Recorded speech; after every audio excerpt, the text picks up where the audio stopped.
हर हर महादेव, जय विश्वनाथ। सनातन धर्म में जितने भी लोग होते हैं उनका कोई ना कोई गोत्र होता है, लेकिन कई बार हम लोग ऐसे लोगों से भी मिलते हैं जब पूजन पाठ यज्ञ आदि कराने के लिए जाते हैं तो उनका गोत्र नहीं पता होता है उनको।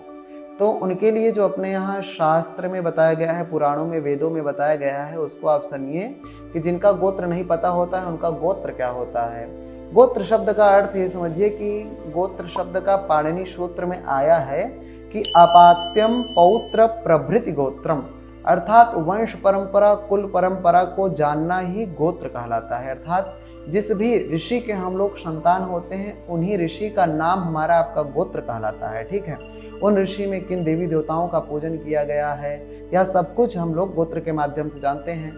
प्राय करके बहुत सारे लोगों को अपना गोत्र नहीं पता होता है। देखे होंगे आप लोग कि कभी मंदिर में जाते हैं या फिर आप सनातनी हैं, चाहे जो आप हो, ब्राह्मण, क्षत्रिय, वैश्य, शूद्र, कभी आप लोग जब कोई पूजन पाठ कराने के लिए जाते होंगे, विवाह आदि करने के लिए जाते होंगे, मंदिर में जाते होंगे, कोई श्रेष्ठ कर्म करने के लिए, शुभ कर्म करने के लिए जाते होंगे, तो आपसे ब्राह्मण लोग या फिर कोई ना कोई आपसे जो श्रेष्ठ पुरुष रहता होगा उस जगह पे, वो आपसे पूछता होगा कि आपका गोत्र क्या है। तो जिनको भी अपना गोत्र नहीं पता होता है तो अपने शास्त्रों में, अपने पुराणों में बताया गया है कि उनको कश्यप गोत्र दिया जाता है। अर्थात यदि हमको आपको अपना गोत्र नहीं पता है तो आप ये समझिए कि यदि आपको नहीं पता है तो अवश्य आपका कश्यप गोत्र है। जब भी आपसे कोई कुछ पूछे कि आपका गोत्र क्या है तो आप कश्यप गोत्र बताइए। कश्यप गोत्र के जो भी नियम बताए गए हैं, जो भी वेद, जो भी प्रवर, जो भी शाखा, जो भी इष्ट देवता, कुल देवता आदि बताए गए हैं, वही सब आप पर लागू होंगे।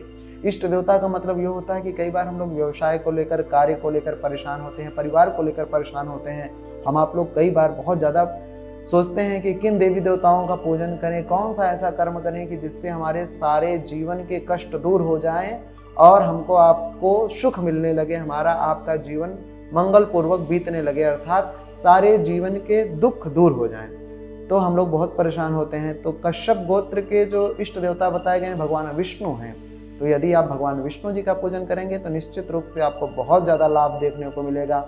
आपके जीवन में आई हुई सारी परेशानियां बहुत शीघ्र ही आपसे दूर हो जाएंगी और आपका जीवन सुखमय हो जाएगा। अन्य देवी देवताओं के पूजन पाठ करने से पूर्व, पूजन पाठ करने से जो देवी देवता अन्य प्रसन्न होंगे, उन सारे देवी देवताओं से पहले यदि आप भगवान विष्णु जी का पूजन करेंगे तो विष्णु भगवान आपसे प्रसन्न हो जाएंगे। और विष्णु भगवान तो वैसे ही सृष्टि के पालनकर्ता माने गए हैं।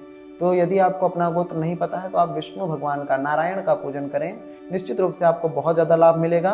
और यदि अब आपसे कोई आपका गोत्र पूछे, आपको गोत्र नहीं पता, तो आप कश्यप गोत्र बताइएगा।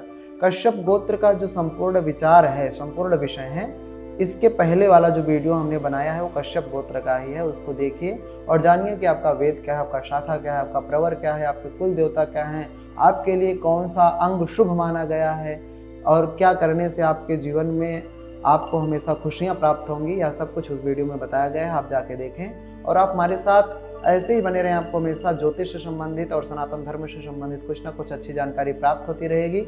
और आपको यदि लगा हो कि यह वीडियो बहुत हमारे काम का है, बहुत इम्पोर्टेंट है, तो जिनको भी गोत्र नहीं पता है अपने वंश परंपरा में, अपने कुल परंपरा में, जो भी आपके कुल के लोग हैं, परिवार के लोग हैं, उनको यह वीडियो ज़रूर शेयर करें, जिससे कि वो सनातन धर्म से जुड़ सकें। और जब हम लोग धर्म से जुड़ते हैं तभी ही हमारा आपका जीवन सुखमय व्यतीत होता है। हर हर महादेव, जय विश्वनाथ।